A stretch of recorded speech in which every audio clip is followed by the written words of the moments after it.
Assalamualaikum warahmatullahi wabarakatuh. Para kanggengpreneur, KAT-preneur di mana berada. Saya Andika, ya semoga sudah tahu siapa saya gitu ya. Dan di kesempatan kali ini saya mengundang seorang dokter, ya. Beliau Dr. Haji Muhammad Sofwan Jauhari, LCMAG. Masya Allah. Sapa dulu, Ustaz. Ahlan wa sahlan. Assalamualaikum warahmatullahi wabarakatuh. Nah, jadi kenapa saya undang Ustadz Sofwan?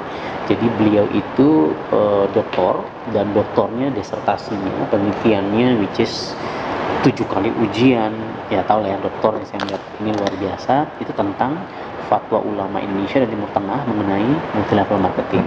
Ya, dan ini menjadi sebuah isu di banyak MLM secara umumnya, dan ya khususnya mungkin kalau saya bergerak di bidang direct selling, network marketing, siapa namanya, Kang Water. Nah, ini saya pengen ngebahas, tapi sebelum kita bahas detail Kang Waternya, kita bahas yang umum dulu, Ustaz. Jadi gini, kita akan membahas tentang apakah MLM itu halal atau haram. Nah, ini penting kita bahas karena saya melihat banyak orang Indonesia sekitar 16 jutaan, mungkin 16 sampai 20 juta bahkan itu 16 sampai 20 juta bahkan itu mereka tergabung di bisnis network marketing, dan mungkin sebagian besar muslim karena Indonesia muslim, dan penting harus tahu MLM itu halal atau haram, jangan sampai duit haram ternyata kan gitu. Nah, ladies and gentlemen guys, kita sekarang kedatangan seorang Pak Dr. Sofwan Jauhari. Saya mendatangi beliau sih. Disertasi beliau ini tentang fatwa ulama Indonesia dan Timur Tengah mengenai multi-level marketing. Jadi ini disertasi doktor S3. Ya. S3 di UIN Jakarta. Di UIN Jakarta. Kenapa Pak Ustadz, saya Ustadz aja ya. Kenapa Ustadz antum ngambil judul ini gitu? Oh gitu ya. Baik. Bismillahirrahmanirrahim. Jadi saya tertarik untuk menulis tentang multi level marketing karena saya melihat ini ada sesuatu yang kosong. Jadi perlu diketahui berarti belum ada yang ngebahas gitu. Belum banyak yang membahas. Karena gini, kalau yang membahas tentang perbankan syariah udah banyak. Ya. Yang membahas tentang asuransi syariah sudah banyak. Tentang pasar modal syariah sudah ada. Yes. Tapi kalau tentang multi level marketing syariah ini hampir tidak ada. Padahal banyak. Padahal ya perusahaannya di Indonesia ada sekitar 84 ya, yang resmi ya. Yang nggak resmi kabarnya sekitar 400. Di Malaysia saya dengar malah 1000-an lebih. 1000 lebih ya. Nah, kalau bicara tentang hukum multi level marketing atau MLM, jadi ada kaidah yang perlu diketahui semua bahwa al-aslu fil muamalat al-ibahah hatta yadulla dalilun ala tahrimiha. Pada dasarnya transaksi muamalat itu adalah halal sampai ada dalil yang mengharamkan. Jadi jangan disamakan antara konsep fikih muamalat dengan konsep fikih ibadah. Muamalat itu hubungan sama manusia, dagang gitu. Seputar bisnis, ekonomi, dan keuangan. Kalau fikih ibadah itu menyangkut rukun Islam kecuali syahadat. Kalau syahadat nanti pembahasan di bab akidah. Ya. Jadi contohnya gini, kalau masalah ibadah, kaidahnya kan sebaliknya, al-aslu fil ibadat al-hadur. Prinsipnya ibadah itu kita nggak boleh, kecuali ada contoh. Kalau saya misalnya mau merutinkan sholat setiap jam 5 sore misalnya, setelah sholat asar, nggak boleh. Kenapa? Karena nggak ada dalil yang menyuruh. Terus gimana? Ya udah jangan jalanin. Kecuali kalau sholat jenazah itu rutin itu ya. Bukan rutin, itu namanya sholat jenazah. Atau misalnya saya mau puasa setiap hari Rabu misalnya. Kenapa hari Rabu? Itu hari baik saya misalnya. Itu nggak boleh, nggak ada perintah. Terus gimana? Ya tinggalin. Nah, tapi kalau muamalat berbeda ya. Muamalat itu prinsipnya boleh, kecuali ada yang mengharamkannya. Mubah kecuali ada yang mengharamkan. Betul. Jadi kalau ditanyakan bagaimana hukum multi level marketing, pada dasarnya multi level marketing itu muamalat ya mubah. Tapi kita nggak bisa mengeneralisir karena muamalat multi level marketing ini kan tadi saya katakan banyak nih. Ya, banyak jenisnya. Banyak, betul modelnya. Jadi kita nggak bisa generalisir semuanya haram ataupun semuanya halal. Gitu. Jadi ada yang halal, ada yang haram, seperti halnya perbankan. Ada yang syariah, ada yang konvensional, asuransi juga ada yang syariah, ada yang konvensional, pasar modal seperti reksadana, saham, ada yang syariah, ada yang konvensional. Multi level marketing juga seperti itu. Jadi nggak boleh mengeneralisir semua multi level marketing haram atau semua multi level marketing halal, nggak bisa.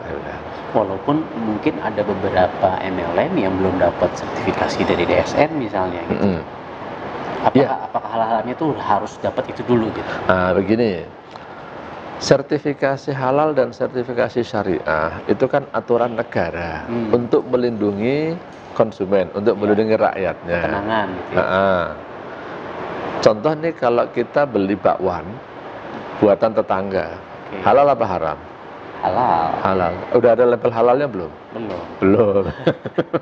Nah, jadi yang tidak ada nikah siri nggak ke KUA gitu. Kalau nikah jangan ngomongin, saya nggak berani deh. Ada istri saya nonton sekarang. Jadi kalau yang tidak ada label halalnya bukan pasti haram. Tapi kalau ada label halalnya itu konsumen lebih terjamin. Nah, begitu pula dengan yang sudah ada label syariahnya atau belum. Tidak berarti pasti yang tidak ada label syariahnya haram. Tetapi yang ada label syariahnya itu lebih terjamin. Negara dalam hal ini berani menjamin. Kalau seandainya ada salah-salah, negara berhak menegur. Tapi kalau multi levelnya ini dia tidak menyatakan syariah, ya negara Indonesia kan bukan negara Islam. Jadi kalau orang yang mau menjalankan konsep bisnis multi level marketing konvensional, boleh-boleh aja. Jadi kalau dia tidak sesuai dengan syariah, ya memang dia tidak mengatakan syariah, ya boleh-boleh aja, nggak bisa dipaksa gitu. Jadi intinya sih saya katakan, tidak semua yang belum berlabel itu pasti haram. Jadi untuk mengatakan halal haram, ya kita harus teliti dulu, dikaji dulu gitu. Nah, kebanyakan kan ya tadi ada ya beberapa kalangan lah ya, ustadz atau kalangan yang memang guys pokoknya MLM haram, mengeneralisasi gitu. Itu kenapa sih kok begitu gitu? Mudah-mudahan sih ya, mudah-mudahan ini ketidaksengajaan ustadz itu, atau mudah-mudahan karena apa, saya mau ngomong bukan niat menjelekkan ustadz itu ya.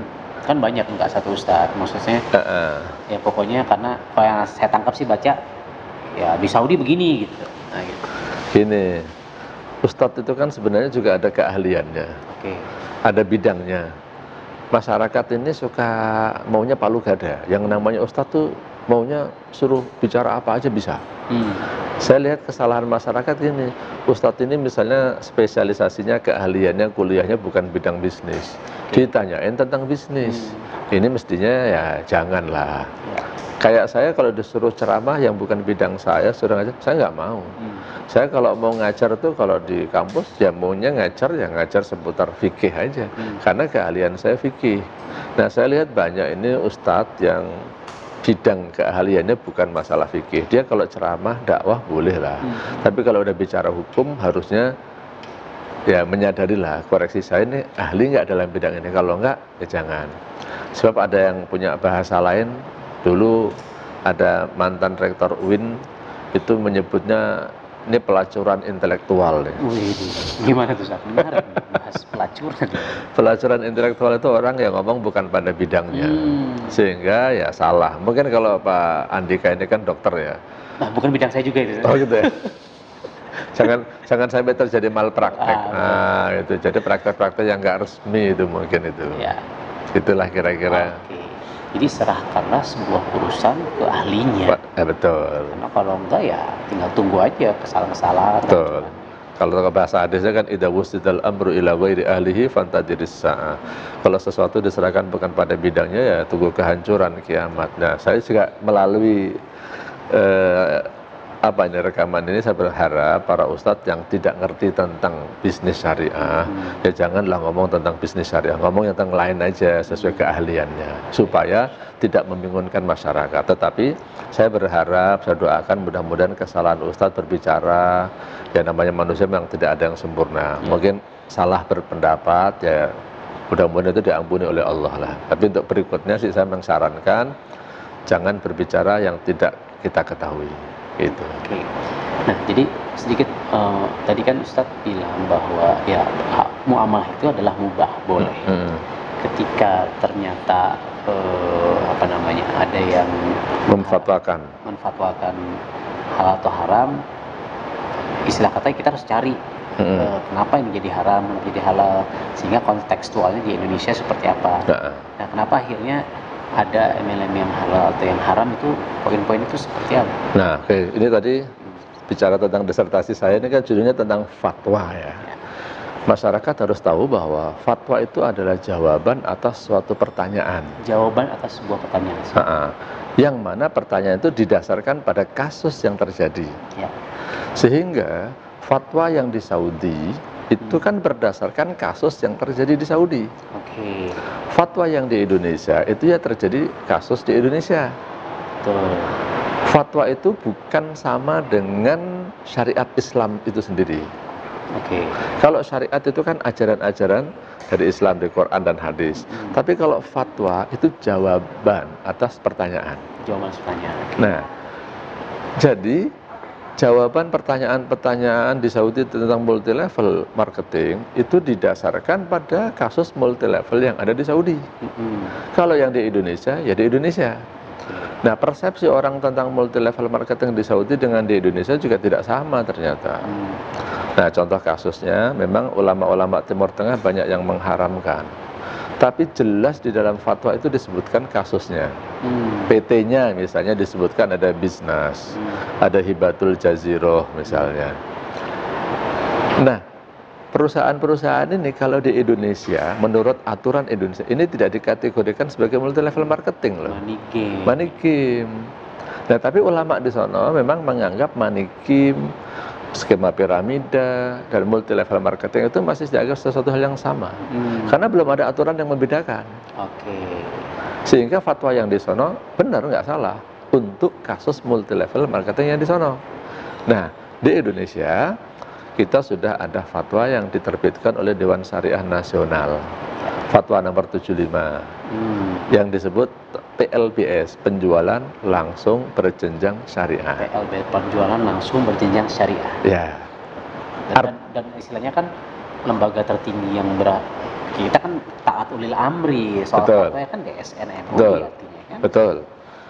Lembaga fatwa yang diakui oleh negara itu kan dari MUI. Ya.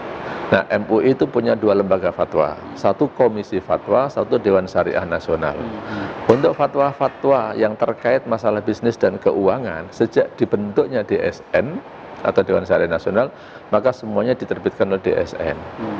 Nah, Komisi Fatwa nanti berfatwa tentang masalah-masalah lain, masalah akidah, nah itu di Komisi Fatwa. Memang Komisi Fatwa pernah memutuskan tentang bunga bank, itu sebelum dibentuknya DSN kan.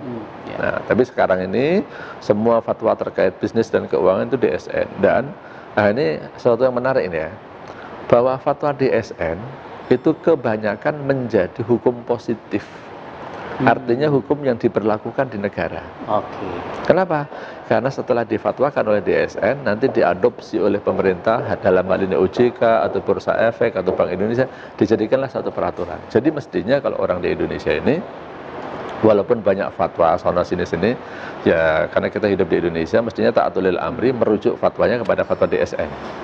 Yang mana DSN telah menjelaskan multi level marketing yang syariah itu ada, tapi harus mengikuti syarat dan ketentuan yang ada di dalam fatwa tersebut supaya halal. Karena nggak bisa disamakan, kita kan habis sholat asar nggak ada sholat sunnah yang rutin gitu kan.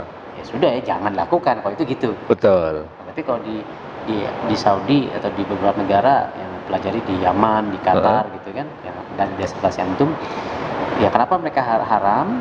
Karena konsepnya adalah mubah awalnya, kita pelajari jangan sampai pada bisnis yang sama, jangan sampai jatuh ke haram gitu. Ya, jangan mengikuti pola multi level marketing yang di sono itu kan. Ikuti pola multi level marketing yang ditentukan syarat dan ketentuannya oleh DSN. Ini kalau kita mau di Indonesia supaya halal. Sebelum kita bahas ke poin-poin tersebut, Ustaz, kan dulu zaman Rasulullah nggak ada MLM. Bid'ah ini, ini gimana sih? Bagus. Ini saya mau keluarin sesuatu ini. Dari tadi belum keluar. Ini namanya apa ini? Fulus. Fulus. Duit. Yang kata orang bil fulus mulus, mafi fulus mampus gitu. Kalau ada fulus urusannya bisa mulus, nggak ada fulus mampus. Maaf itu canda aja ya. Jadi ini uang rupiah. Ya. Zaman Rasulullah udah ada belum? Belum ada. Belum ada. Kalau gitu kita transaksi pakai rupiah gimana? Bid'ah dong. Bukan bid'ah, bid'ah lebih ibadah ya katanya. Nggak ada tuntunannya. Gitu. Makanya kita harus bedakan urusan fikih muamalat dengan fikih ibadah. Kalau fikih muamalat ya, jangan bilang sedikit-sedikit nggak ada di zaman Nabi, jangan ada, salah itu. Kita harus berbisnis yang inovatif dan kreatif, menciptakan bisnis-bisnis yang baru sesuai dengan tuntutan zaman.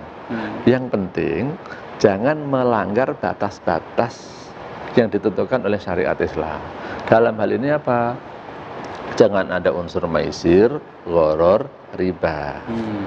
Asalkan kita bisa membentuk bisnis-bisnis baru yang terbebas dari unsur maisir, gharar, riba. Orang menyebutnya maghrib. Maghrib. Coba sedikit dijelaskan biar viewers kita tahu maisir itu apa. Maghrib artinya satu maisir. Maisir itu judi. Judi ya. Ini kalau dibahas judi panjang nih, tapi ciri-cirinya judi itu gini biasanya. Transaksinya belum jelas, hasilnya belum jelas. Kalau saya bayar, ini dapat apa nih? Tergantung nasib. Untung-untungan. Yang kedua, kalau ada yang untung, maka ada yang rugi. Kalau ada yang untung, ada yang rugi. Dari orang bertransaksi itu. Itu cirinya judi. Yang kedua, gharar. Gharar itu nggak jelas. Atau nipu, ya kalau nipu udah jelas nggak boleh lah. Kalau gharar tuh makna keduanya kan tadi saya katakan tidak jelas. Misalnya nih, antum bilang ini lagi naik mobil berdua, antum bilang ke saya, ada uang recehan nggak? Saya bilang ada. Kemudian saya keluarkanlah uang recehan, saya kasih 2.000 misalnya. Nah 2.000 ini ketika saya kasih ke antum nih, antum bilang, ini uang apa ini? Sedekah apa utang? Akadnya nggak jelas nih. Akadnya nggak jelas. Jangan-jangan niat saya ngutangin, antum pahamnya sedekah nih. Besok saya tagih. Ini gharar. Ini gharar. Segitunya ternyata. Betul. Ini haram. Kalau saya kasih contoh lagi, ojek tuh. Ojek. Kadang-kadang ini saya lihat orang naik ojek yang pangkalan ya. Pak ojek Pak, anterin saya ke sono. Naik aja dia. Sampai sono dikasih duit, misalnya 10.000. Tukang ojeknya nggak mau. Maunya 20.000. Loh, kaget. Enggak, saya biasanya 10.000. Tak ojek, enggak, saya biasanya 20.000 nih. Akhirnya gimana? Akhirnya mungkin si penumpangnya, yaudah kalau nggak mau balikin lagi ke sana. Rugi 2 kali ya. Nah ini kesalahannya adalah gharar, itu akadnya nggak jelas. Di awal nggak ada akad. Betul. Pak, anterin saya ke sono, bayar berapa, harusnya ada itu. Yang satu lagi adalah riba. Nah riba ini masalah yang paling rumit ini, artinya perlu penjelasan yang panjang. Banyak masyarakat salah memahami riba itu artinya tambahan. Setiap tambahan riba. Saya katakan riba itu adalah tambahan yang tidak dibenarkan oleh syariat. Tambahan yang tidak dibenarkan oleh syariat. Nah, kalau yang dibenarkan nggak masalah. Nah, yang dibenarkan, yang tidak dibenarkan gimana? Nah, itu kayaknya perlu kuliah itu. Memahami riba. Terbahas juga kurang lebih. Nah, ada di sini riba ada itu. Saya promosiin buku ini, insya Allah, syiar kita. Oke. Nah, jadi tidak semua MLM itu haram. Betul. Kita lihat case by case. Dan kita tidak bisa mengeneralisir antara case di Saudi katakan dengan Indonesia. Betul. Dan hukum awalnya adalah mubah sampai ada yang mengharamkannya. Betul? Sampai ada bukti-bukti atau hal yang menyebabkan dia haram. Betul. Artinya kita sebagai manusia beriman, manusia berakal, kita harus bermain, bermuamalah, berbisnis. Jangan sampai kita ya melanggar batasan. Betul. Sana gitu kan artinya. Nah, sekarang MUI, EDSN tentunya sudah punya batasan-batasan tersebut. Apa aja tuh Ustaz? Supaya MLM ini halal. Oke. Batasan-batasannya secara detail mungkin ada di sini ya. Ada 12 persyaratan. 12 persyaratan. Saya mungkin nggak bisa bahas semuanya, tapi sebagian. Contohnya gini, yang namanya multi level marketing itu harus ada produknya. Harus ada produknya. Kalau nggak ada produk ya, ini mau apa nih kalau nggak ada produk nih? Betul. Yang kedua, itu malah ke money game tadi. Money game nanti. Yang kedua, produk yang dijual itu harus produk yang halal. Oke. Nah, kemudian misalnya lagi tidak boleh ada praktek money game. Tidak boleh ada money game, jadi cuma dari lubang tutup lubang tanpa ada produk gitu ya. Betul. Tidak boleh ada excessive markup. Excessive markup. Jadi menaikkan harga yang berlebihan. Jadi ini ini aturan buat perusahaan nih. Ya. Perusahaan ketika menjual barang itu harus dijual dengan harga yang wajar. Ya. Nah, kesalahan masyarakat memahami excessive markup adalah dia membandingkan satu produk tapi dengan produk lain yang tidak selevelnya. Apple to apple. Nah, nggak apple to apple. Ini mahal nih dibandingkan ini. Kualitasnya nggak sama, ya itu jangan. Nah, jadi cari barang yang sejenis lah. Kemudian tidak melakukan praktek money game.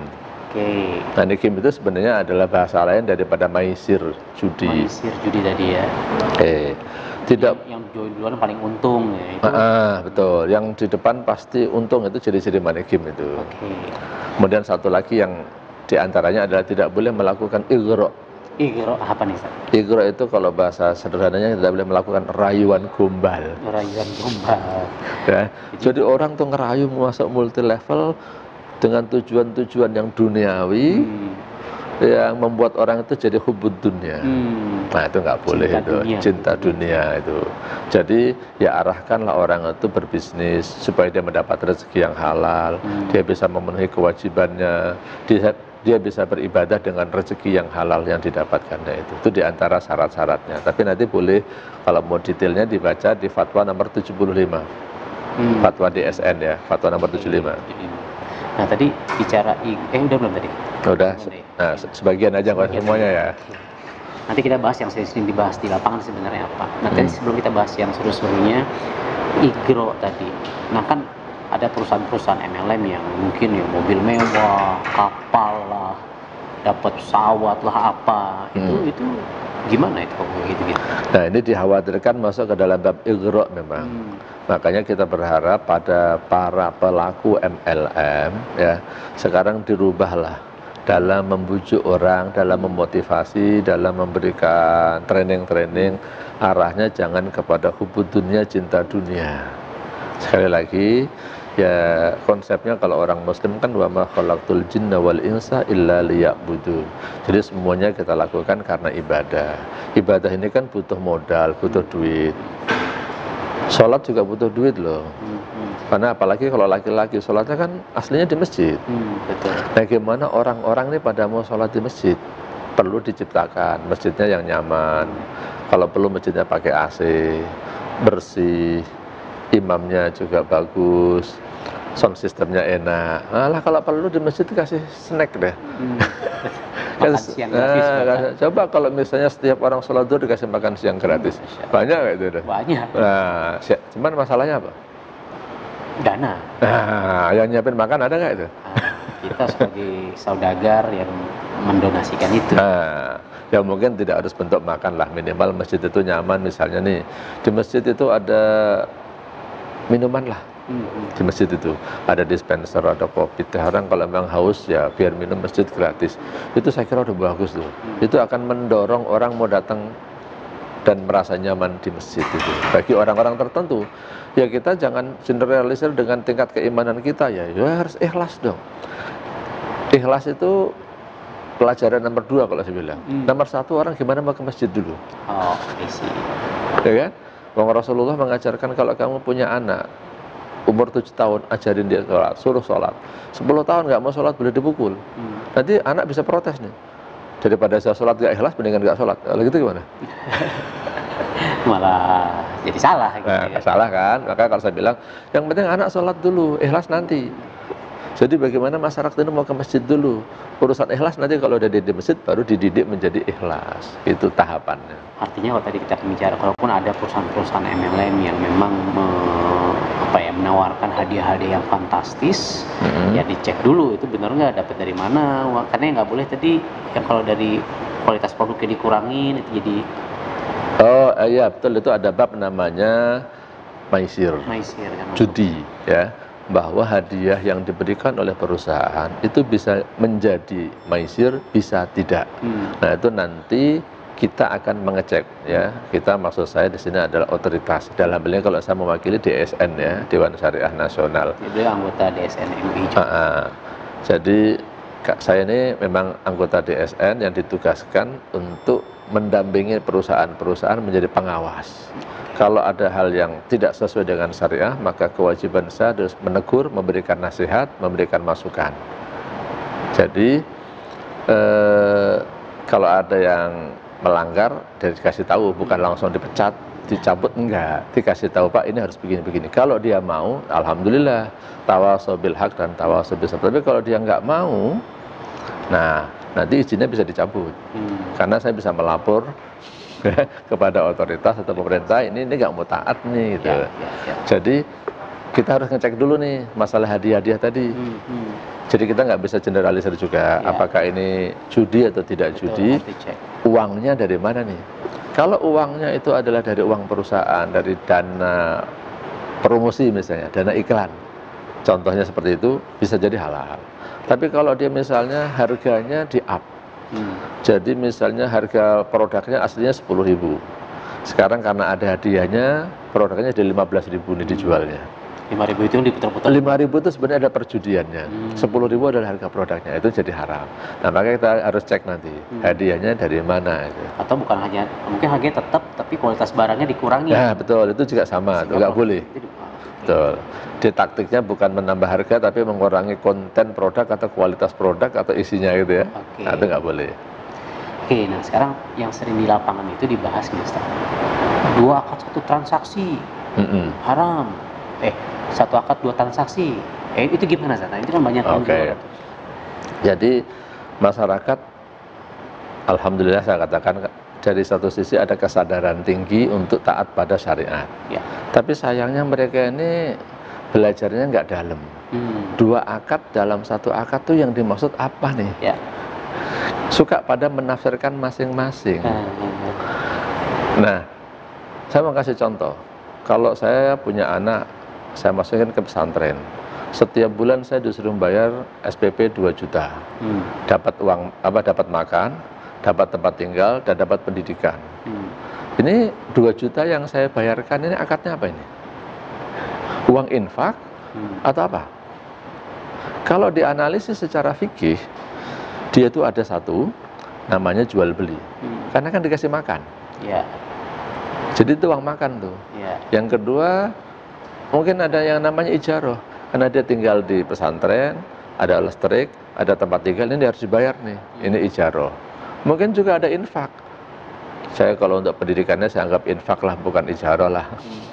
Karena kalau pendidikan agama khususnya kalau dianggap ijarah kayak kurang etis. Jual beli agama. Iya, kayak jual beli agama atau jual pendidikan agama. Saya menganggap di sini minimal ada 3 nih. Contohnya tadi, satu adalah ada jual beli, ada ijarah. Ijarah itu apa sih? Ijarah itu jasa.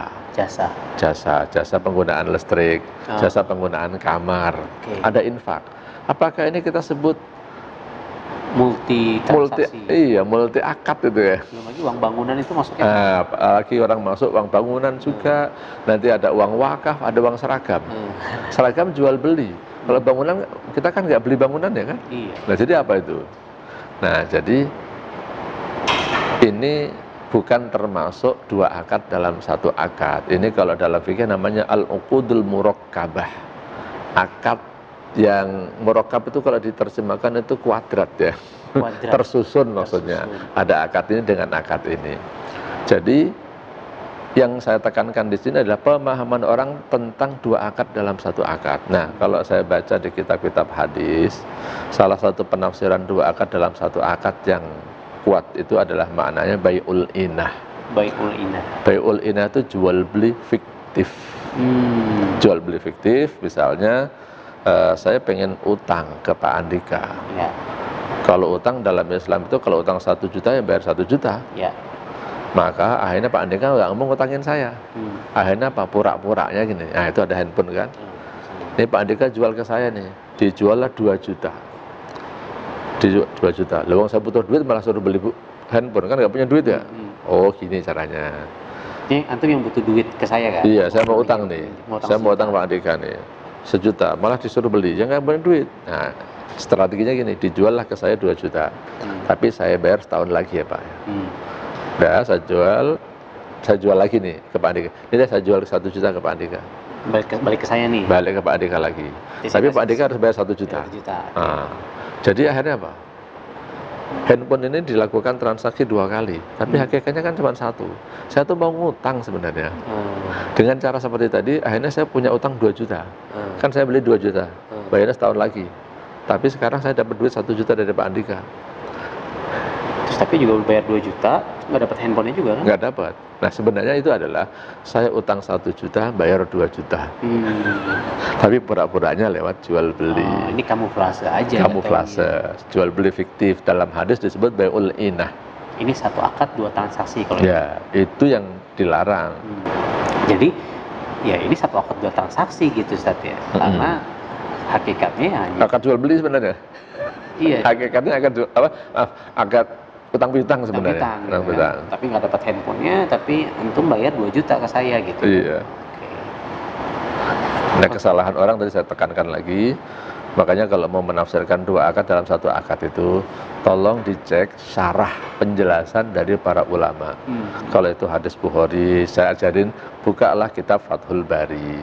Kalau itu hadis Sahih Muslim, buka syarah Sahih Muslim yang dijelaskan oleh Imam Nawawi. Contohnya gitu, jangan hanya baca hadis, baca terjemahannya, langsung tafsirin sendiri, nyalahin. Kalau nggak ngerti, ya tanya ke ustadznya. Ustadznya kalau baca hadis, tolong para ustadz itu jangan suka menafsirkan sendiri. Kadang-kadang mereka bahasa Arab juga nggak ngerti, gitu kan. Nafsirin sendiri, nah itu yang kesalahan-kesalahan. Oke, jadi sudah clear lah ya soal MLM itu bukan 1 akad 2 transaksi gitu kan, aman soal ini. Insya Allah aman. Secara umum saya katakan haram. Tergantung case by case. Iya, case by case ya. Terus yang kedua, berjenjang nih Ustaz. Komisi itu kan saya nggak, kan ada penjualan di luar, saya dapat di bawah saya terus saya tetap dapat gitu. Ya. Itu gimana dapat? Ya, ini satu hal yang dikenal dengan istilah passive income. Di dalam fatwa 75 yang diterbitkan oleh DSN itu memang salah satu syarat yang ditentukan untuk PLBS, penjualan langsung berjenjang syariah, nama lain dari MLM syariah, itu tidak boleh ada passive income. Tapi saya menjelaskan, kalau ini boleh dikatakan kritik terhadap DSN, sebenarnya gini, di situ nggak ada penjelasan passive income itu kayak gimana. Nah, tapi saya jelaskan, passive income itu multi tafsir ya. Yang disebut pasif itu yang gimana nih? Oke. Itu kan bisa ditafsirkan masing-masing nih. Kalau saya cuma memantau dari satu sistem saya, ini pasif atau enggak ini? Saya cuma ngasih ceramah doang, kemudian dapat duit, itu termasuk pasif enggak? Maksud saya bukan ceramah agama ya. Jadi ketika seseorang itu sudah pandai berbisnis, dia kadang-kadang ceramah sekali doang, memberikan motivasi bisnis, kiat-kiat dalam berbisnis, cuma sekali doang dapat 100 juta. Saya yang jadi dosen, wah untuk 100 juta itu ngumpulin berapa? Itu ada yang menganggap sebagai passive income. Jadi memang passive income nggak boleh, tapi sebenarnya passive income tidak diperbolehkan itu satu dzari'ah, tindakan preventif. Sebenarnya kalau saya pribadi mengatakan passive income tidak semuanya haram loh. Ya, contoh apartemen yang nah ini apartemen nih. Kalau saya bangun apartemen misalnya, kemudian dengan pinternya saya misalnya, saya sudah kelola, saya menjadi kondotel, itunya dibuat orang nginep lah. Ya wah, ada GM-nya, ada semua marketingnya, itu kan kita nggak ngapa-ngapain, orang datang kan sewa ya. Tinggal terima untungnya aja. Untung, gitu. Itu termasuk passive income nggak? Ya, kalau dalam bahasa saya iya gitu ya. Nah, bahkan ada nih, mohon maaf nih kalau misalnya ada ya yang punya sekolahan, yang punya sekolahan, kadang-kadang kepala sekolahnya udah nggak pernah datang, tapi dia masih dapat gaji, masih dapat keuntungan. Passive income nggak itu? Passive income. Royalti buku deh. Royalti buku. Nulis buku kan gitu. Royalti. Nulis bukunya sekali dapat duit terus gitu. Terus. Ini passive income bukan nih. Nah, jadi yang tadi saya katakan multi tafsir, dan kalau saya katakan aslinya sebenarnya passive income itu tidak haram. Tapi kenapa sih passive income itu dilarang oleh Dewan Syariah Nasional yang tadi ya disebut kritik atau studi kritis lah ya. Maksudnya saya menganalisa secara kritis di dalam fatwa DSN itu, di situ nggak ada penjelasannya. Nah, masyarakat perlu penjelasan ini. Nah, saya jelaskan tentang passive income ini dilarang oleh Dewan Syariah Nasional. Sebenarnya ada untuk tindakan preventif untuk menjaga-jaga supaya tidak masuk ke dalam ranah yang disebut dengan money game. Money game. Karena biasanya money game itu mengandalkan passive income. Oke. Nah, kalau multi level yang benar itu biasanya mengandalkan dari prestasi pekerjaan dia. Iya. Ada yang prestasi penjualan, ada yang prestasi merekrut dan membina orang yang direkrut. Pembinaan juga itu bagian dari kerja. Kerja. Nah, ini yang kadang-kadang terlepas dari pengamatan orang. Ini kalau membina itu dianggap seakan-akan bukan passive income. Nah, mungkin Pak Andika misalnya tidak menjual, tapi ngajarin orang untuk menjual. Ya. Kemudian mereka jualan semua. Itu termasuk jerih payah Pak Andika bukan? Oh iya, ini bikin video YouTube gini kan. Subuh-subuh ya kan, jam 7 kita ini udah meeting syuting ini. Berangkat dari rumah subuh, persiapan dari malam ya. Kan, iya. Itu kan juga jerih payah. Mungkin ini tidak menjual secara langsung, tapi kan ini upaya dalam rangka bisa menjual kan. Nah, ini yang orang menganggap kadang-kadang ini mah bukan kerja katanya. Itu. Padahal kerja keras gitu. Kerja keras. Lalu jadi YouTuber gitu. Oh, jadi ya poinnya sebenarnya tadi kan preventif passive income itu sebenarnya tidak haram. Tapi kenapa keluar fatwa itu? Karena ini preventif supaya tidak jatuh ke money game. Yeah. Karena yang haram itu money game. Yeah. Sehingga tadi sama kayak tadi kan sebenarnya ya, tadi kita punya hotel, punya kos-kosan itu kan passive income yang betul. Kan. Franchise, ya kan, royalti buku. Nah, tapi harus ada tadi penjualan atau ya apa nih pembinaan tadi namanya. Sehingga ini buat para leader-leader MLM nih, apapun MLM-nya ya kalau Anda tidur doang gitu. Ya. Nah, itu kena dosa passive income tuh. Tapi kalau leadernya meninggal dunia gitu, kan bisa diwariskan nih memang biasanya kan MLM tuh. Itu gimana? Oke. Itu sama dengan warisan ya. Warisan. Kalau saya punya harta banyak, kemudian saya mati, anak saya tiba-tiba dapat duit, passive income nggak ya? Oh iya, ya memang sudah warisan ya kan. Nah, dalam konsep multi level itu kan dia kan membangun suatu bisnis, membangun suatu perusahaan nih. Kalau misalnya saya membangun suatu perusahaan, kemudian saya mati, perusahaan masih berjalan, ya kan memang anak-anak saya ahli warisnya masih dapat juga kan. Iya. Jangan dibilang itu passive income, itulah dalam tanda kutip prestasi saya dalam mendirikan sebuah perusahaan. Yang namanya prestasi itu tidak harus kerja keras, tapi kadang-kadang kerja cerdas. Cakep. Iya. Ya, karena banyak orang yang tidak melihat proses kita membangun apartemen ini, udah jadi, enak banget loh, ongkang-ongkang kaki dapat duit gitu. Nah, kan? Iya, kadang-kadang orang gitu, lihat sudah jadinya, nggak lihat prosesnya kan? Iya, oke. Jadi coba saya simpulkan ya Ustaz. Jadi sebenarnya ya MLM itu bisa halal bisa haram. Betul. Tergantung ya kan. Tapi karena kita hidup di Indonesia, kita lihat case by case, jangan mengeneralisasi. Karena hukum awalnya mubah tadi Ustaz. Betul. Mubah. Sampai ada yang mengharamkan atau yang berbahaya, kita jangan sampai ke sana, cari cara main yang aman seperti apa. Betul. Detailnya di sini 12 poin dari MUI ya, fatwa nomor 75 ya. 75. Terus tadi sudah clear bahwa biasanya yang di luaran sana itu yang paling banyak sih satu akad 2 transaksi itu aman, artinya sebenarnya tidak termasuk ke dalam definisi itu. Terus tadi multi layer juga sebenarnya berjenjang ya. Kalau yang saya tangkap itu aman karena kan itu terserah perusahaan kan sebenarnya. Iya, jerih payah itu sistem sebenarnya kan. Sistem. You jual produk, ya terserah saya mau bagi komisinya ke perusahaan gitu, gitu ya. Betul. Kalau namanya ujroh, upah ataupun jual, ujroh dengan jual itu sama-sama upah ya. Tapi kalau ujroh itu adalah ujroh yang didasarkan pada orientasi pekerjaan atau prosesnya. Tapi kalau jual itu ujroh yang didasarkan atas orientasi hasil. Jadi kalau contohnya begini deh, kayak karyawan tetap. Karyawan tetap itu ujroh itu. Pokoknya kamu datang dari jam 8 sampai jam 5 sore gajinya sekian. Perusahaan rugi tetap dapat gaji kan. Tapi ada konsultan atau freelance yang datang nggak apa-apa. Yang penting nanti kalau ada perlu kamu datang ke sini. Kalau saya tanya aja, kalau nggak ada pertanyaan, nggak ada konsultasinya ya. Kadang-kadang dia nggak kerja, gaji tetap kan. Kadang-kadang ada yang kalau ada konsultasi dibayar, kalau nggak ada nggak dibayar. Nah itu kan sebenarnya tergantung pada kebutuhan orang masing-masing, mau pakai ijarah atau mau pakai jual. Kalau jual itu sih kalau zaman dulu di kitab-kitab fikih, contohnya gini nih, saya punya sapi hilang. Siapa yang bisa menemukan sapi saya, nanti akan saya kasih hadiah misalnya 5 juta. Sayembara. Sayembara, betul. Ada orang yang dia capek-capek nyari sapi itu di mana? Keluar duit tuh, Keluar duit. sewa mobil, ya kan? Sewa detektif misalnya. Mungkin udah 3 hari sampai 7 hari nggak ketemu sapinya, ya nggak dapat. Nggak dapat. Tapi ada orang misalnya bangun tidur, tahu-tahu sapinya nongkrong di depan rumah dia, dipegang lah, kasihkan ke yang punya, dapat tuh 5 juta. Padahal usahanya nggak sebesar yang tadi sampai sewa mobil dan seterusnya. Nah, orang pertama nggak dapat apa-apa, udah kerja kan? Udah. Yang kedua kerjanya dikit tapi dapatnya banyak. Nah ini namanya jual nih, akadnya namanya jualah. Nah ini yang orang suka nggak tahu tentang jualah. Makanya nanti saya sarankan buat para pelaku multi level belajar tuh tentang jualah.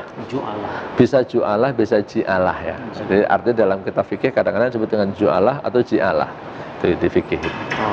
Jadi ya intinya aman. Insya Allah aman. Ya. Karena yang saya pahami juga, karena kan saya ini sudah konsul lah ke banyak ustadz-ustadz gitu ya. Dan satu kenapa saya akhirnya bikin video sama ustadz, maksudnya saya konsul banyak dengan ahli ekonomi syariah. Yang saya senang adalah ustadz memang secara ilmiah meneliti sehingga bisa dipertanggungjawabkan juga secara ilmiah kan. Insya Allah begitu. Bukan hanya ikut-ikutan.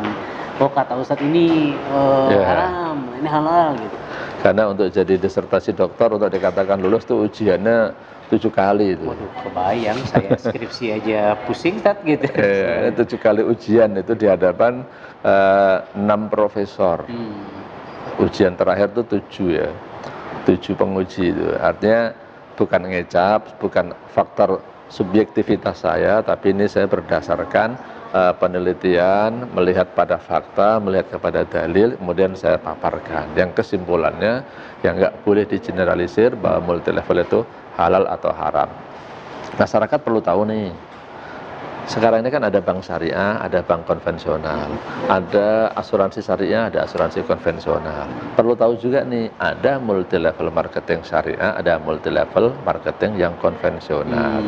Artinya ada yang syariah, ada yang non syariah. Janganlah menyamakan antara yang syariah dengan yang non syariah. Gitu. Alhamdulillah, ini saya buka pas halaman tentang jualah gitu, ijarah jualah. Pas ya. Dan menarik, ini setiap halaman itu udah ada diambil dari mana ya, disertasi ya. Ada catatan kakinya harus itu. Semua lengkap, jadi highly recommended books. Nanti lihat di deskripsi ya belinya di mana gitu.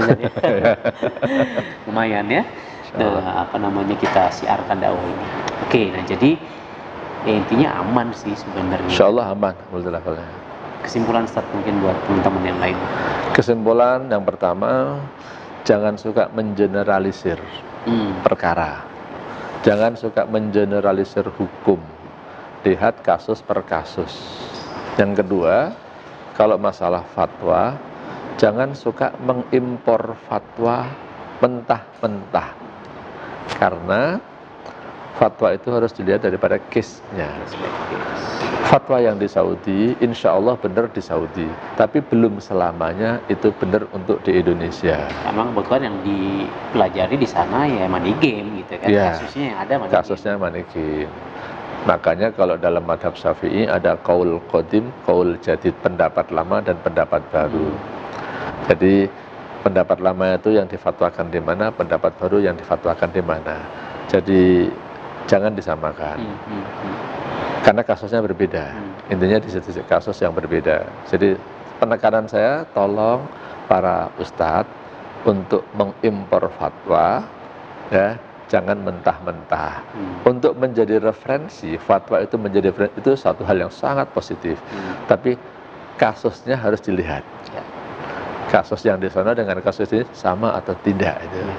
Itu kira-kira pesan penting buat para ustadznya itu malah. Itu kan buat para ustadz. Nah, kalau buat para pelaku network marketernya nih Ustadz, apa pesan Ustadz? Pesan saya, para pelaku bisnis supaya belajar tentang fatwa DSN. Supaya saya lampirkan ya di belakangnya, coba pelajari 12 itu ya. Betul, 12 persyaratan. Setelah ini nanti ada tulisannya. Fatwa 75. Nah, khusus untuk MLM yang bergerak di dalam bidang umroh atau jasa, nanti ada fatwa tambahan, fatwa nomor 83. Fatwa 83 itu tambahan. Tetapi saat ini DSN melakukan moratorium. Jadi tidak mensertifikasi MLM di bidang jasa umroh. Tidak mensertifikasi MLM di bidang jasa umroh. Nah, jadi kalau ada orang mengklaim hari ini, ya, ini bulan Juli 2019, kalau ada yang mengatakan saya punya sertifikat syariah dalam bidang MLM jasa umroh, maka dipastikan 99,9% itu tidak asli. Itu tidak asli. Yang dapat sertifikat syariahnya mungkin umrohnya, bukan multi level marketingnya. Produknya bukan. Ya, karena sudah di moratorium. Karena banyaknya kasus-kasus MLM umroh yang awalnya sesuai dengan syariah, tapi dalam perjalanannya dia tidak mengikuti syarat-syarat dan ketentuan itu. Karena banyak kasus, adalah di moratorium aja. Susah kira-kira dinasihatin itu. Banyak banget kasusnya soal. Ya. Oke. So, pelajari lagi 12 poin ya. Nanti di sini kan Anda bisa screenshot, nanti saya lampirkan di video ini fatwa nomor 75 ya, dari DSN MUI. Dan paling mungkin buat para tadi yang saya coba simpulkan juga buat para network marketernya, jangan igro tadi ya. Ya, jangan igro. Jangan merayu-rayu, gombal, melebihkan, memberikan janji-janji surga yang sebenarnya tadi dapat ini tapi harganya juga sebenarnya nggak sekian, atau dapat mobil DP-nya doang. DP-nya doang, sisanya suruh nyicil. Cicilannya suruh bayar sendiri. Gitu. Nah, itu harus dipastikan ke perusahaannya. Apakah memang dari akadnya sudah jelas? Kalau memang ternyata dari awal dapat DP-nya doang dikasih dari awal sih sebenarnya aman kok kayak gitu. Iya. Jadi dari awalnya harus didapati ya, betul, gitu betul. ya. Jadi cek sekarang buat Anda pelaku atau marketer, cek ke perusahaannya, marketing plan-nya, jika ada janji-janji hadiah mobil kah, pesawat kah, apapun itu gitu, handphone kah, whatever it is, dapat dari mana, hitung-hitungannya seperti apa, supaya kita semua clear. Betul. Tidak ada dusta di antara kita. Mantap. Sip, insya Allah mungkin video ini bisa mention lagi teman-teman yang mencari maisyahnya dari dunia network marketing. Ya. Mudah-mudahan barokah. Mudah-mudahan barokah dan bisa menjalankan dengan rasa tenang yang lebih menenangkan, karena banyak teman-teman di luar sana juga konsul ke saya Ustaz gitu kan, pengen nih, karena kan saya suka di video-video sebelumnya misalnya bagaimana karyawan menjadi orang kaya misalnya. Ya salah satunya selain investasi di situ, salah satunya paling mudah adalah network marketing gitu. Betul, ya. betul. Karena modalnya relatif kecil, ada yang membina, ada yang membantu, ada komunitasnya. Tapi tadi mereka banyak bertanya-tanya. Tapi alhamdulillah hari ini insya Allah clear. Insya Allah, insya Allah. Nah, nah kita kan tadi sudah bahas nih, ternyata ya sebenarnya tidak bisa digitalisasi. Nah sekarang saya pengen ngebahas lebih detail terkait dengan Kageng Water. Tadi saya sudah jelaskan detail lah ya kepada Ustadz Sofwan tentang 8-point system. Ya, 1 poin, 2 poin, berjenjang ada. Sekali mesin terjual dibagikan 8 poin seperti itu. Menurut Ustadz itu bagaimana? Secara sekilas, sepengetahuan saya ya, pribadi, artinya saya belum mewakili lembaga DSN dalam hal ini. Catat ya. Sejauh yang saya tahu sementara ini sih boleh dibilang gak ada masalah. Ada masalah. Tapi boleh jadi ilmu saya terbatas. Jadi nanti kalau saran saya supaya diteliti lebih dalam, kemudian bisa dipertanggungjawabkan di hadapan negara juga, bukan hanya di syariat, bukan hanya di agama, di akhirat, karena kita hidup di suatu negara. Kalau saran saya nanti minta disertifikasi oleh Dewan Syariah Nasional. Tapi sepengetahuan saya sejauh ini dari 8 poin sistem tadi, kayaknya nggak ada masalah ya, kayaknya nggak ada masalah. Jadi memang perlu teman-teman ketahui, mudah-mudahan insya Allah Agustus ini Kangen Water secara mesin kita dapat sertifikasi halal, Ustaz. Jadi kita sudah pakai SJH ya, sistem jaminan halal di pabrik di Osakanya. Benar-benar di setup sesuai dengan aturan dan ketentuan yang berlaku dari MUI gitu ya, dari BPOM ya kalau itu. BPOM kalau untuk halalnya betul. BPOM MUI ya seperti itu. Nah setelah kita sudah dapat sertifikasi halal produk, kita mengajukan yang DSN produk sertifikat syariah ya. Sertifikat syariah ya, seperti itu. Walaupun bukan berarti kalau tadi di penjelasan sebelumnya ya, belum ada sertifikat, bukan berarti pasti haram ya, gitu, betul. Ibarat kata tadi beli apa Ustaz tadi? Beli bakwan gitu. Beli bakwan di warung tetangga. Kan nggak ada label halal ya kan? Halal ya. Kita makan di warteg misalnya. Kan juga belum ada sertifikat halalnya. Bukan berarti itu haram, bukan. Cuman dalam hal ini karena belum ada label halalnya, negara tidak bertanggung jawab. Seandainya ada haramnya, mungkin dia nggak bisa nindak gitu loh. Tapi kalau perusahaan itu sudah memasang label halal, kok dia melanggar, bisa ditindak oleh negara. Gitu. Jadi ya tugas kita menanyakan ke si warteg, si pembuat gorengan, ini bahannya dari apa gitu kan? Tapi sebenarnya kita nggak harus nanya, dilihat dari dohirnya. Kalau dohirnya halal ya udah jangan banyak nanya. Kalau nanya capek orang. Apalagi mesin air gitu kan. Iya. Itu aja minum air PDAM nggak pernah nanya filter airnya haram nggak tuh PDAM gitu. Nah, betul. Ini rempong apa, tapi tetap kita kan pengen diberkahi, makanya saya sangat concern dengan leader di KAT, sangat concern tentang produknya. Kita memperjuangkan, saya sampai ke headquarter, ke ownernya supaya mendapat label halal ya. Betul, dari sisi produk, dari sisi marketing plan. Oke. Insyaallah. Nah, jadi dari sisi yang 8 point system, toh itu tidak termasuk satu akad 2 transaksi. Itu yang tadi sudah kita jelaskan di awal gitu kan. Terus tadi juga jualah reward, upah atau fee atau komisi ya, dari bonus orang di bawah kita ya, karena memang kita sudah bekerja sebenarnya. Sudah bekerja gitu kan. Itu sebenarnya hasil kerja kita, bukan passive income gitu lah. Yes, kita membangun pipa-pipa air gitu. Nah, itu. Bangun pipa nih. Bekerja cerdas. Kerja cerdas. Jadi mau jualan air jangan harus nawarin ngotong setiap hari kan? Betul. Itu cerita dari buku apa tuh? Pipo Embro. Nah, itu buku terkenal kan, kerja keras sama kerja cerdas itu kan. Betul. Nah, jadi dan enaknya, kenapa saya enak ngobrol dengan beliau? Tadi banyak ustadz-ustadz yang saya tanyakan, tapi beliau bukan nggak mendalam gitu, nggak ngerti dunia MLM atau Ustadz Dr. Sofwan ini beliau ngerti gitu ya. Banyak perusahaan MLM yang beliau salah satu dewan pengawas juga di salah satu MLM. Ini artinya nggak salah kita konsultasi dengan beliau. Oke, nah terus berikutnya Ustadz, di Enagic tadi kan saya juga jelaskan ada yang namanya special point maintenance, SP maintenance, untuk membedakan distributor aktif dan pasif, sehingga tidak selamanya orang akan menerima passive income gitu, sehingga orang diminta untuk menjual produk. Atau saya bahas lebih umumnya sedikit ya, sebenarnya kalau di MLM luar nih kan ada istilah tutup poin, belanja setiap bulan, itu boleh nggak sih dalam Islam? Oke. Tutup poin itu kalau saya bilang diperbolehkan. Karena tutup poin itu kan target ya. Target ini kan terkait dengan akad. Tadi saya katakan jual itu adalah orang berhak mendapatkan upah kalau target atau tujuan atau yang disayembarakan tadi tercapai. Kalau nggak tercapai, ya jangan minta. Nah, contohnya dalam hal ini adalah saya mau kasih bonus Anda 10% misalnya. Kalau Anda bisa menjual misalnya 10 juta. 20 juta, 30 juta, terserah angkanya. Dari indirect ataupun direct. Ya, betul. Tergantung akad dari awal kita sebagai distributor. Kalau nggak bisa mencapai target, jangan dapat. Kalau mencapai target, ya dapat. Nah, untuk mencapai target itu, orang caranya beda-beda. Ada yang kerja keras, ada yang kerja cerdas tadi kita bilang. Jadi, itu yang harus dipahami dengan baik lah kira-kira itu. Oke, jadi ya aman. Artinya kan SP maintenance. Bahkan SP maintenance tadi istilahnya ya, itu kan salah satu cara perusahaan untuk menghindari yang namanya passive income. Oke.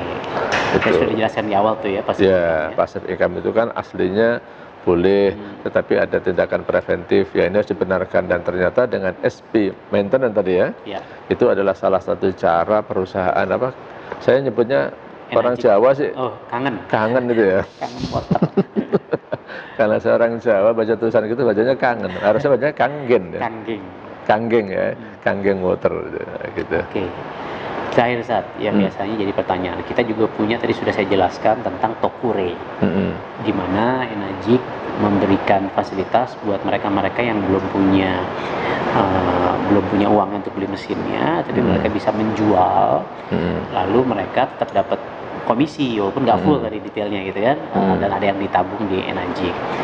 Nah, yang kadang menjadi pertanyaan adalah ini kan ada biaya administrasi 250.000 gitu. Ada menurut Ustadz gimana itu? Tentang Tokure-nya dan tentang biaya-biaya seperti itu. Jadi ini terkait sebenarnya dengan peraturan Menteri Perdagangan. Peraturan Menteri Perdagangan Permendak, saya lupa nomornya itu ya. Nanti bisa dicek lah ya. Siap. Permendak tentang SUP-L. Surat izin usaha penjualan langsung. Nah, itu kira-kira itu ada persyaratan bahwa tidak boleh mengenakan biaya pendaftaran yang terlalu mahal. Terlalu mahalnya di state nggak berapa? Ya, tidak ada angka. Nah, makanya termasuk 12 persyaratan itu tadi ada ketentuan supaya menghindari money game. Jadi pendaftaran itu jangan mahal-mahal. Tujuannya preventif ke money game. Ya, supaya tidak terjadi money game. Nah, tapi kalau sekilas tadi, kalau Tokure, kalau saya pribadi kan menyarankan pada perusahaan, kalau bisa Tokure ini jangan distributor atau calon atau orang itu suruh bayar, dengan langsung dipotong aja dari komisinya. Jadi nanti PR masukan buat perusahaan. Tapi kalau ditanyakan sekilas, ya karena uang itu tadi katanya tidak digunakan untuk membagi bonus. Betul, saya sudah confirm ke manajemen juga. Secara syar'inya insya Allah aman. Tapi secara peraturan menteri itu nanti takutnya kena pasal. Ini dianggap pintu yang 250.000 itu diputar-putar jadi money game. Takutnya ini menjadi pintu. Karena tindakan preventif itu kan sesuatu yang baik ya. Ya kalau saya ngasih contoh lampu merah, kuning, hijau. Itu kan sebenarnya kan dalam Islam nggak ada aturan lampu merah, kuning, hijau. Tapi supaya tidak terjadi bencana, tidak terjadi bunuh-membunuh di perjalanan, tidak tabrakan, dibuatlah lampu merah, kuning, hijau untuk tindakan preventif supaya tidak terjadi tabrakan. Ini kan hal yang bagus nih. Nah, jadi pendaftaran yang mahal itu dilarang karena apa? Untuk tindakan preventif menghindari praktek money game atau perjudian. Jadi kalau saya sih mendukung karena ini sesuatu yang positif terhadap peraturan ini. Jadi kalau saran saya ya sebagusnya perusahaan nanti merubah ini, kalau bisa dipotong dari komisinya aja. Itu akan lebih aman. Insya Allah dunia akhirat aman. Mungkin saya coba sedikit detailkan kali ya, buat teman-teman paham. Mungkin ada yang nonton tapi belum paham Tokure. Jadi Tokure itu memang fasilitas dari Enagic buat teman-teman yang belum punya uang tapi sudah bisa menjualkan, itu jadi bisa dapat komisi. Tapi dapat komisi yang nggak full. Hanya kalau misalnya SD51 2,9 itu kan ada 2,2 juta plus 700.000 special poinnya. Special poinnya nggak dapat, masuk ke perusahaan 2,2-nya itu dibagi dua. Ada yang 60% langsung cair, 40% ditabung di Enagic jadi mesin nanti. Nah, tadi juga saya sudah jelaskan ke Ustadz bahwa 250.000-nya itu bukan you daftar terus baru jualan, enggak. Jadi itu lebih ke begitu sudah ada kita penjualan, kita ada yang beli mesin, baru kita bayar administrasi sebagai Tokure. Nah, jadi memang jangan diartikan karena gini, karena memang saya melihat persentase Tokure itu jarang di sini.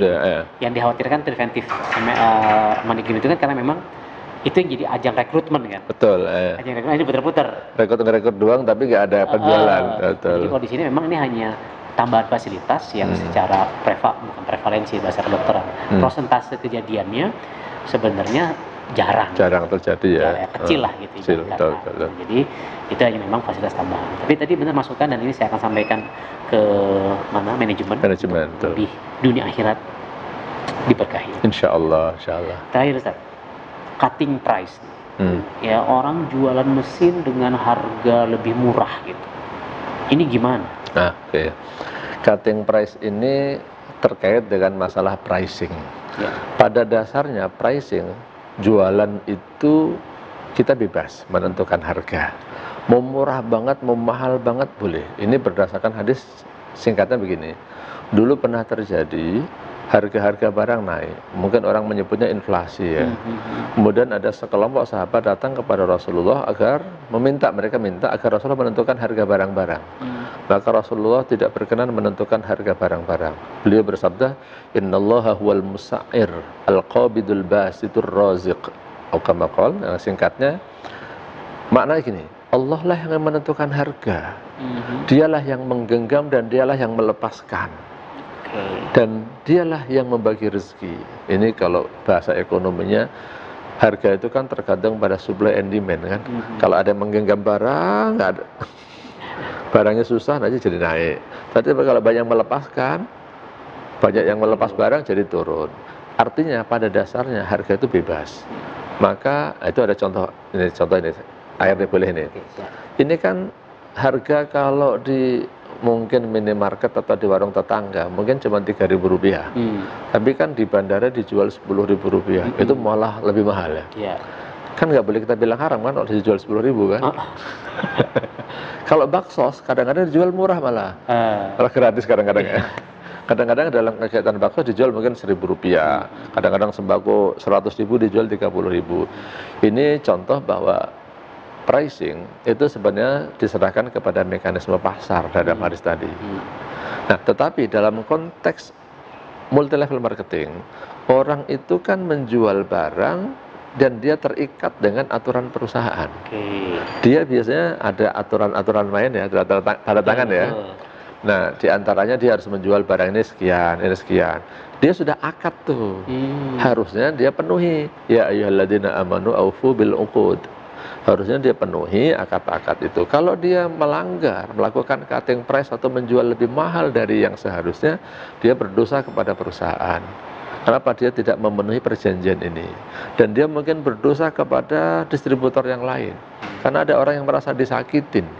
Orang misalnya saya jual dengan harga standar perusahaan misalnya 48.500.000 ya. Nah, tapi ada orang lain jual misalnya cuman 35 juta.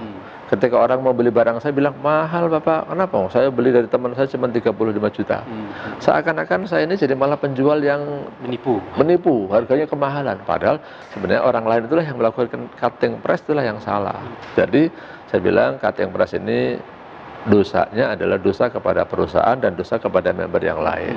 Jadi nggak boleh melakukan cutting price karena dia sudah terikat dengan perjanjian-perjanjian aturan main yang ada di dalam perusahaan. Meskipun nanti kalau ada yang les, kan terserah saya, barang punya saya. Iya, itu kalau barang Bapak yang buat sendiri, Bapak jual sendiri, mau jual mahal, mau jual murah, terserah. Tapi karena ini barang orang lain dan Bapak ketika membeli juga terikat dengan aturan-aturan dan Bapak sudah tanda tangan, ya harusnya ikutin aturan-aturan yang disepakatin itu. Alhamdulillah, masya Allah. Ya lengkapnya sih di sini. Disertasi ini nggak kayak skripsi saya dulu lah ya. Ini ada apa? Catatan kakinya, semuanya. Dan saya baru ngerti kalau ada jualah tadi, luar biasa lah. Dan Kak Entrepreneur, kenapa kami bikin video ini? Ya, saya saya dalam arti sangat concern terhadap halal haram, keberkahan, bisnis ini jangan sampai kita malah makin jauh dari Allah, dan kita juga butuh ketenangan. Dan tadi saya sudah konsul panjang lebar dan teman-teman juga sudah nonton bahwa sebenarnya dua akad satu transaksi, satu akad dua transaksi gitu ya. Terus tadi maisir, maghrib ya, gharar, riba tidak ada gitu ya, insya Allah dari penjelasan tadi saya sudah sempat menjelaskan. Ya, ulang lagi video tadi, sudah ada penjelasan maisir, judi, gharar itu tipu-tipu, lalu riba gitu ya. Juga yang suka lucu gini, Ustaz. Wah, mengeksploitasi downline. Wah, ini menzolimi. Perasaan saya yang dieksploitasi gitu. Sama downline suruh bantuin gitu kan rasanya. Nah, itu kalau eksploitasi itu gimana tuh? Ya, kalau eksploitasi sih nggak boleh, cuman pemahaman orang tentang eksploitasi itu yang suka salah itu loh. Orang luar ya hanya menjudge saja, mereka nggak tahu seperti apa. Oke, guys, Kak Entrepreneur, thank you banget.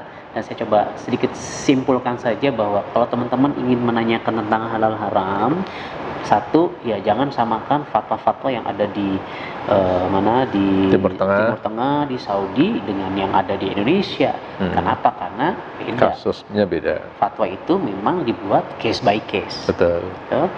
Lalu jangan mengeneralisasi juga kita. Wah, nonton di YouTube kata Ustadz ini haram, kita haram. Tapi juga kata ini halal, juga halal, tapi tanpa Anda mempelajari lebih lanjut. Betul. Kayak tadi saran Ustadz belajar gitu. Belajar. Belajar, kita harus belajar. Ada buku pendampingnya kalau misalnya mau belajar tentang fikih bisnis. Kan saya ada buku tentang 50 materi kajian fikih bisnis. Kalau orang yang buat pemula nih, yang sebenarnya perlu nggak sih orang Islam itu jadi kaya? Itu sebenarnya udah saya tulis dalam buku Milliarder Spirit. Karena banyak udah ya. Cakep. Nanti juga bisa beli di link deskripsi di bawah ini. Gitu. Karena banyak orang yang takut kaya. Karena katanya kalau kaya nanti malah masuk surganya belakangan. Nah itu nanti penjelasannya di buku itu aja lah. Kayaknya sering-sering ngevlog bareng kita nih. Insyaallah. Insyaallah. Dan ya tadi sih bener belajar, karena saya beberapa ketemu gitu haram gitu. Oke, kita diskusi. Dia juga nggak ngerti apa ya, pokoknya haram aja gitu. Gitu kita ya. harus belajar gitu ya. Betul. Dan saya mendapatkan detail penjelasan dari Ustadz Dr. Sofwan ini, Masya Allah, lengkapnya disertasi beliau. Baca buku itu ya. Baca buku ini. Ya ini ya udah di stabilo ini Ustadz. Kita Tadi udah dibaca detail ya, alhamdulillah. Alhamdulillah. Belum selesai Ustadz. Ya, istri sih yang lebih detail. Gimana Mi? Jelasin ke Abi ya. Gitu. Oke, nah ayo kita baca bareng-bareng supaya tidak simpang siur beritanya, dan mudah-mudahan video ini bisa menjelaskan buat teman-teman dan menjalankan bisnis kami motor yang lebih tenang dan menenangkan. Insya Allah. Doanya Ustaz. Ya, mudah-mudahan diberkahi Allah Subhanahu wa taala. Amin. Dan nanti semoga berkenan kita safarikan Ustadz gitu ya ke kota-kota. Bismillah, insya Allah. Niat dakwah ekonomi syariah. Ya, siapkan pasukan teman-teman untuk nanti kita bisa langsung tanya jawabkan di sana gitu. Kalau ini kan mungkin terbatas. Begitu mungkin. Jazakallah khair. Terima kasih atas kesempatannya Ustaz. Wa iyyakum insyaallah. Dan teman-teman, thank you. Jangan lupa subscribe, like, and comment di channel KAT TV ini. Moga-moga KAT teman-teman bisa semakin sukses di dunia dan di akhirat. Amin. Saya Andika dan Ustadz Sofwan Jauhari. Wabillahi taufiq wal hidayah. Assalamualaikum warahmatullahi wabarakatuh. Waalaikumsalam warahmatullahi wabarakatuh.